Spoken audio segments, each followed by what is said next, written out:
মহামিলন তীর্থভূমি মহা অসমীয়া জাতি হৈছো আমি নানা জনগোষ্ঠী সবে মিলি এইখনে আমাৰ মাতৃভূমি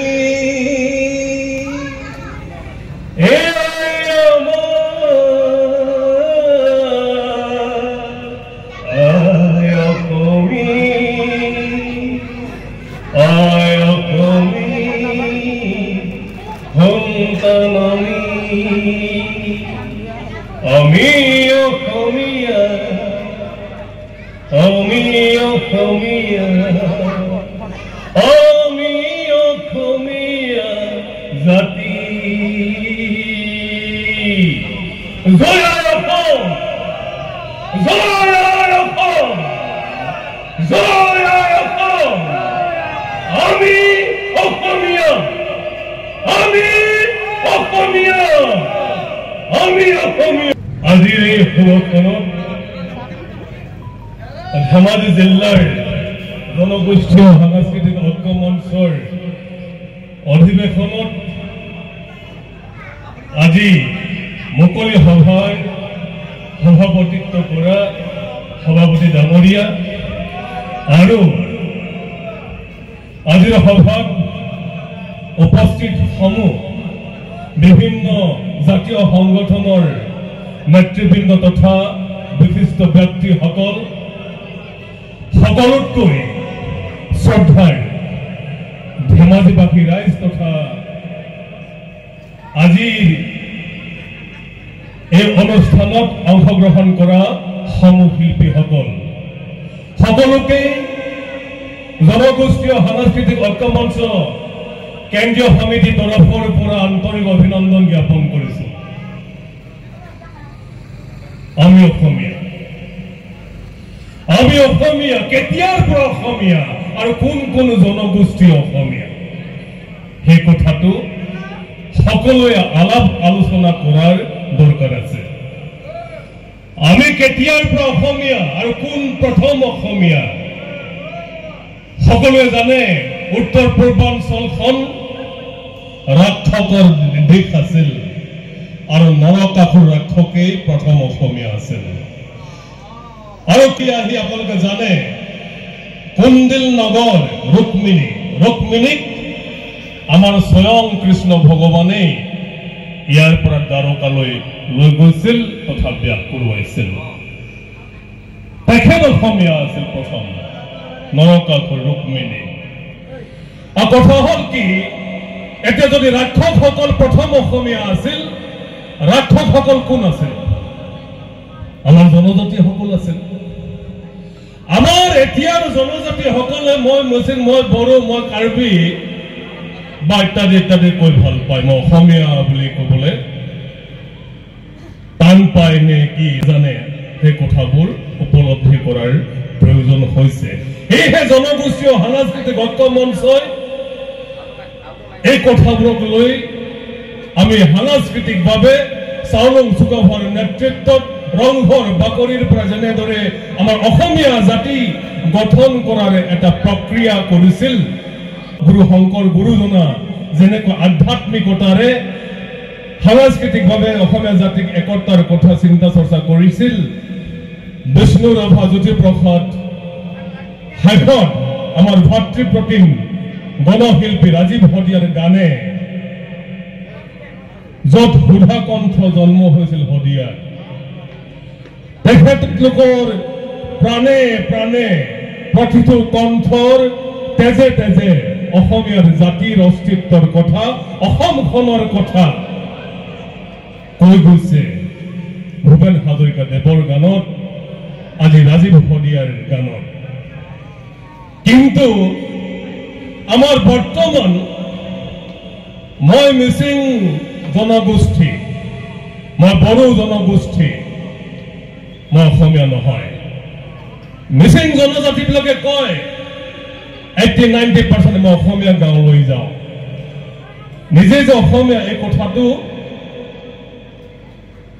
কিয় ক'বলৈ টান পায় বা কিয় নকয় নাজানেই নেকি, সেই কথাবোৰ জনাসকলে ক'ব লাগে বা বুজাব লাগে। এইহে আমি বুজাবৰ বাবে জনগোষ্ঠীয় সাংস্কৃতিক ঐক্য মঞ্চই প্ৰতিটো কোণত, প্ৰতিটো ঘৰত, প্ৰতিটো গাঁৱে গাঁৱে জনগোষ্ঠীয় সাংস্কৃতিক ঐক্য মঞ্চই কাম কাজ কৰাৰ চিন্তা চৰ্চা কৰিছো আৰু কৰি যাম। অসমীয়া অস্তিত্ব জীয়াই ৰাখিব লাগিব। অসমীয়াৰ মাটি ভেটি জীয়াই ৰাখিব লাগিব, জাতি জীয়াই ৰাখিব লাগিব। বাটত ইনকলাব জিন্দাবাদ কৰি চিঞৰি থাকিলে হ'ব নেকি? আমাৰ পথাৰবোৰত ফাট মেলি গৈছে, পথাৰবোৰত আমাৰ কৰ্ম সংস্কৃতিবোৰ নোহোৱা হৈছে। সেই কথাবোৰ নিজে উপলব্ধি কৰিবৰ হ'ল আমাৰ থলুৱা জনগোষ্ঠীসকলে। অসমীয়াৰ সংজ্ঞাটো বিভিন্ন দল সংগঠনে কয় বিভিন্ন ধৰণে, কিন্তু আমি জনগোষ্ঠীয় সাংস্কৃতিক ঐক্য মঞ্চই কম আৰু আজীৱন কম প্ৰাণ থকা মানে আমাৰ সময়ৰ সোঁতত, সময়ৰ ব্যৱধানত নৰকাসুৰৰ পৰা ৰুক্মিণীৰ পৰা ধৰি এতিয়ালৈকে প্ৰব্ৰজনকাৰীসকল, স্থায়ীভাৱে বসবাস কৰি থকা সকল, মাটি পানী বায়ুক একাকাৰ কৰি থকা জনগোষ্ঠীসকল আমাৰ অসমীয়া। এই অসমীয়াৰ সংজ্ঞাটো নিৰূপণ কৰিবৰ বাবে জনগোষ্ঠীয় সাংস্কৃতিক ঐক্য মঞ্চই প্ৰতিটো ক্ষণত কাম কাজ কৰি যাওক আৰু কাম কাজ কৰি থাকিব। ঘৰবোৰৰ অধিকাৰ নাথাকিব তেওঁৰ, মাত্ৰ বেপাৰীৰ দৰে থাকিব লাগিব ফুটপাথত, আৰু তেওঁ অনাগত দিনত তেওঁৰ বিদেশলৈ বা তেওঁৰ দেশলৈ যাব লাগিব। তেনেকুৱা যদি জনগোষ্ঠী আমাৰ অসমত আছে, তেখেতলোকৰ লগত আমি আলাপ আলোচনা কৰিম, যাতে অনাগত দিনত মণিপুৰৰ দৰে কাণ্ড নহওক, কোনো জনগোষ্ঠীৰ মাজত সংঘৰ্ষ নহওক, সেই কথাবোৰ চিন্তা কৰি জনগোষ্ঠীয় সাংস্কৃতিক ঐক্য মঞ্চই আমি কাম কাজ কৰি যোৱাৰ প্ৰতিজ্ঞা কৰিছো। আমি ইয়াতো কথা এটা আছে, জাতি জনজাতি জনগোষ্ঠী, সেই কথাটো সকলোৱে বুজি পোৱাৰ দৰকাৰ। আমি কোৱাৰ দৰকাৰ। নজনাসকলক আমি তেওঁলোকক আমি মাতি আনি আলোচনা কৰাৰ দৰকাৰ। জনগোষ্ঠী কাক কয়, জাতি কাক কয়, জনগোষ্ঠী কাক কয়। জনগোষ্ঠী বুলি ক'লে ডাইৰেক্ট ST সকলক বুজাই নেকি বুলি ভাবে। ST সকল নহয়, প্ৰতিটো পমুৱাই হওক থলুৱাই হওক সকলো সম্প্ৰদায়ৰ মানুহবিলাক একোটা জনগোষ্ঠী। জন মানে মানুহ, গোষ্ঠী মানে কিছু গোট বা সম্প্ৰদায়। মাৰোৱাৰী জনগোষ্ঠী, বিহাৰী জনগোষ্ঠী, তেওঁলোক কিন্তু পমুৱা। যিসকল থলুৱাভাৱে জ্যোতিপ্ৰসাদ আগৰৱালা আমাৰ থলুৱা জনগোষ্ঠীৰ, তেওঁৰ কামে কাজে তেজে কয়। আজি তুখেশ্বৰ মিৰি আগৰৱালা আমাৰ নিজৰ জনগোষ্ঠী, যিসকলে নিজৰ মাটি পানী বায়ুক বা আমাৰ মাটিক আঁকোৱালি লৈছে, অসমৰ ভূমিক, তেওঁলোকে হৈছে আমাৰ থলুৱা জনগোষ্ঠী। ইয়াত কোন কেতিয়া উৎপত্তি হৈছে অসমত, সেই কথাবোৰ আপোনালোকক ক'লো যে ৰাক্ষসকল ইয়াত আছিল তাহানি যুগৰ পৰা। কিন্তু 1200 খ্ৰীষ্টাব্দৰ পৰা আহোমসকলে আহি আহোমৰ পৰাই সকলোৱে জানে অসমীয়া শব্দটো আহিছে, আৰু অসমীয়া শব্দটো আহোমৰ পৰা আহিছে। বা অসমান পাহাৰ ভৈয়াম হোৱাৰ কাৰণে, অসমান হোৱাৰ কাৰণে অসম হৈছে, সেই কথাটো সকলোৱে জানে। আৰু আহোমৰ ৰাজত্বৰ দিনৰ পৰা 600 বছৰ ৰাজত্বৰ দিনৰ পৰাই অসমীয়া শব্দটো উৎপত্তি হৈছে। আৰু এই অসমীয়া উৎপত্তি কোন জনগোষ্ঠী অসমীয়া হয়, সেই কথাটো বিচাৰ্যৰ বিষয়। বিভিন্ন ধৰণে কৌশলগতভাৱে কয় যে অসমীয়া জাতিটো অকল আমাৰ থলুৱাসকল নেকি। তেতিয়া সংবিধানে তেতিয়া চাহ জনগোষ্ঠীসকলক বা বিহাৰী জনগোষ্ঠীসকলক খেদি দিয়ক, সংবিধানে স্থান নিদিয়ক। ইয়াত তেওঁলোকে অসমীয়া হয় নে নহয়, সেই কথাটো আমি একদম চিন্তা কৰাৰ দৰকাৰ হৈছে। মাজে মাজে শুনি পাওঁ বিদেশী মিয়াসকলে আজি ধান দায়, ধান ৰুৱে, ধান কাটি দিয়ে, তেওঁ অসমীয়া নহয়। কেনেকৈ নহয়, কিয় নহয়? সংবিধানে তেওঁলোকক তেতিয়া বয়কট কৰক। আজি মিয়াক আমি জীয়াই, মিয়াক কৈ আমি আজি বিভিন্ন ধৰণে আন্দোলন কৰি আছো। অসমীয়া মিয়াই নহয় যদি আমি তেওঁলোকক ইয়াত ৰাখিছো কিয়, কাম কৰোৱাইছো কিয়, ঘৰ বনোৱাৰ পৰা ধৰি পাকঘৰলৈকে কেতিয়াবা সোমাব মিয়া? যিহেতু আমাৰ জনগোষ্ঠীবোৰ, থলুৱা জনগোষ্ঠীবোৰ নিজে ভাত ৰান্ধি খাবলৈও মানে অসুবিধা হৈ যায়। ধান ৰুবলৈ নাযায় আমাৰ গৃহিণীসকল, ধান দাবলৈ নাযায়। মাটি ভেটি চিঞৰি থাকিলে অসমীয়া জাতি জীয়াই থাকিব নেকি যদি আমি কৰ্ম সংস্কৃতিত আগবাঢ়ি নাযাওঁ? সেই কথাবোৰ জনগোষ্ঠীয় সাংস্কৃতিক ঐক্য মঞ্চই আজীৱন কাম কাজ কৰিব, আৰু নকৰিলে এনেকুৱা সংগঠনৰ কোনো প্ৰয়োজন নাই। বহু সংগঠন আছে কাম কাজ কৰিবৰ বাবে। যিসকল জনগোষ্ঠীয় সাংস্কৃতিক ঐক্য মঞ্চত কাম কাজ কৰিম বুলি ভাবিছে, তেওঁলোকে নিজৰ কৰ্ম সংস্কৃতিবোৰ প্ৰথমে জীয়াই ৰাখিব লাগিব। মিচিঙে খেতি কৰিব লাগিব, গাহৰি পুহিব লাগিব, আপং খাব লাগিব, বনাব লাগিব। তেওঁলোকৰ ৰিবি গাছেন থাকিব, মচাঙেগে থাকিব, ঐনিতম থাকিব, কাবান থাকিব, কণিতম থাকিব, সকলো থাকিব। তেতিয়াহে এটা জনগোষ্ঠীত স্বকীয় বৈশিষ্ট্য যেতিয়ালৈকে থাকিব, তেতিয়ালৈকে অসমীয়া সবল হৈ থাকিব। যেতিয়ালৈকে কোনোবা জনগোষ্ঠী বড়োলেণ্ড কৈ মিৰিলেণ্ড কৈ যদি ভাগ হৈ যাব, অসমীয়া জনগোষ্ঠী বা অসমীয়া জাতিটো নাথাকিব। এই কথাবোৰ স্পষ্ট। আমাৰ অকণমান মানুহবিলাকৰ বাবে বা অকণমানি বা মানুহবিলাকৰ বাবে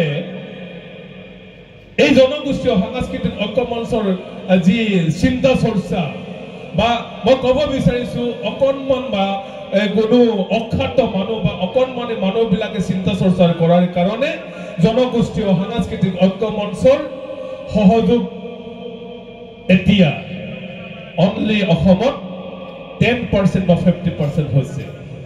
যিহেতু আমি ৰাস্তাত ইনকলাব কৰিবলৈ নাযাওঁ, অন্বেষণ কৰিবলৈ নাযাওঁ, ধৰ্ণা দিবলৈ নাযাওঁ, যদি টিভি ডাঙৰ কেমেৰাৰে যদি আমাক ফ'কাছ কৰা হ'লে বা কাৰোবাৰ মানে সংগ্ৰাম কৰি থকা হ'লে আলিত ৰাস্তাত, তেতিয়া আমাক এতিয়ালৈকে 6 বছৰ বয়সত আমাক জানিলেহেঁতেন। কিন্তু আদৰ্শগতভাৱে আমি কৰাৰ চিন্তা চৰ্চা কৰিছো, আৰু পৃথিৱীৰ ভিতৰত অসমীয়া জাতিয়ে সবাতোতকৈ সুন্দৰ সবল জাতি হিচাপে জীয়াই থকাৰ পৰিকল্পনাৰে আমি কাজিৰঙাৰ কাষৰ কাৰ্বি আংলং ভূমিখণ্ডত আমি মাটি চাই আছো। তাতে বৰঘৰ বনাম, যিটো বৰঘৰ অসমীয়া প্ৰতিটো জনগোষ্ঠীৰ স্বকীয় বৈশিষ্ট্য, স্বকীয় চিন্তা চৰ্চা, স্বকীয় চিনাকি থাকিব লাগিব। আৰু প্ৰতিটো জনগোষ্ঠীৰ কেম্পাছ বনাম।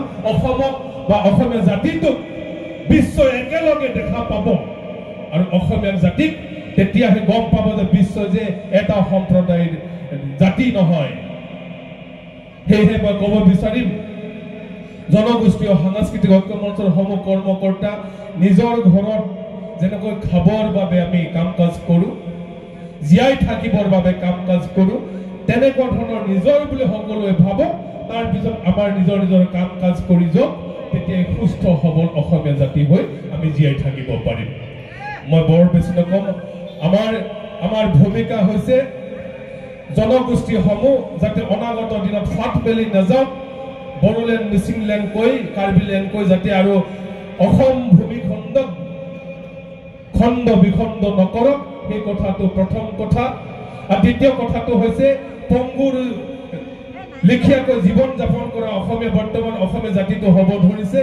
এই কথাবোৰ চিন্তা চৰ্চা কৰি কৰ্ম সংস্কৃতিৰ কথা চিন্তা চৰ্চা কৰিছো, যাতে আমি 5 কেজি আশা কৰি, কোনোবা অৰুণোদয় আশা কৰি যাতে নিজৰ কামবোৰ বাদ দি তেওঁলোকে জীয়াই নাথাকক, সেই কথাবোৰ দ্বিতীয় কথা।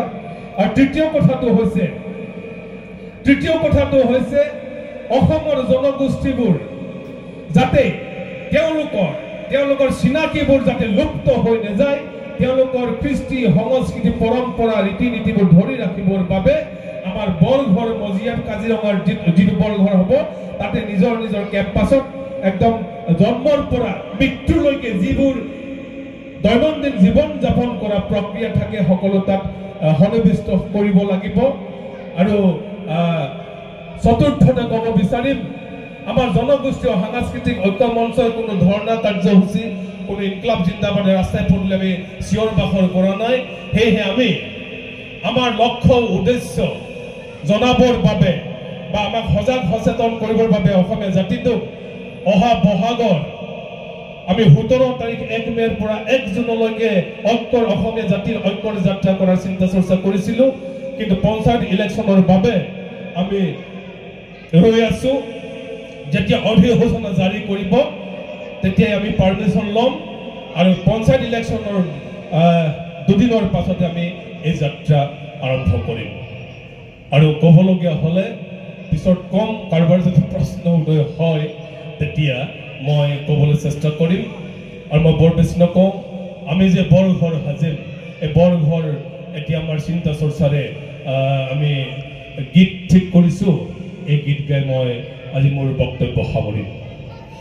আমি বৰঘৰ সাজিমে, আমি বৰ ভেটি ৰাখিমে, বৰঘৰৰ বৰখুটা সংস্কৃতিৰে জাতিটোক চিৰদিন বান্ধিমে, বৰঘৰৰ বৰখুটা সংস্কৃতিৰে জাতিটোক চিৰদিন বান্ধিমে, আমি বৰঘৰ সাজিমে, আমি বৰ ভেটি ৰাখিমে, আৰ্য অনাৰ্য জাতি আমি, পাহাৰ ভৈয়ামৰ মাটি আমাৰে, আমি অসমীয়া সযুগমীয়া বিভেদৰ জুইডাল ছিঙিমে, একতা দোলেৰে বান্ধিমে, আমি বৰঘৰ সাজিমে, আমি বৰ ভেটি ৰাখিমে, নন জ্যোতিৰে আমি আগুৱা ইতিহাসৰ পাঠ পঢ়ি পঢ়ি, উত্তৰ পুৰুষৰ বাবে আমি গঢ়ি, কৰ্মই আমাৰ ধৰ্ম যদি আমি অসমীয়া নহওঁ দুদিনীয়া, অসমীৰ মান আমি ৰাখিমে, অসমীয়া হৈ আমি থাকিমে, আমি বৰঘৰ সাজিমে, আমি বৰ ভেটি ৰাখিমে, বৰঘৰৰ বৰখুটা সংস্কৃতিৰে জাতিটোক চিৰদিন বান্ধিমে, বৰঘৰৰ বৰখুটা সংস্কৃতিৰে জাতিটোক চিৰদিন বান্ধিমে, জাতিটোক চিৰদিন বান্ধিমে, জাতিটোক চিৰদিন বান্ধিমে, জাতিটোক চিৰদিন বান্ধিমে, জাতিটোক চিৰদিন বান্ধিমে,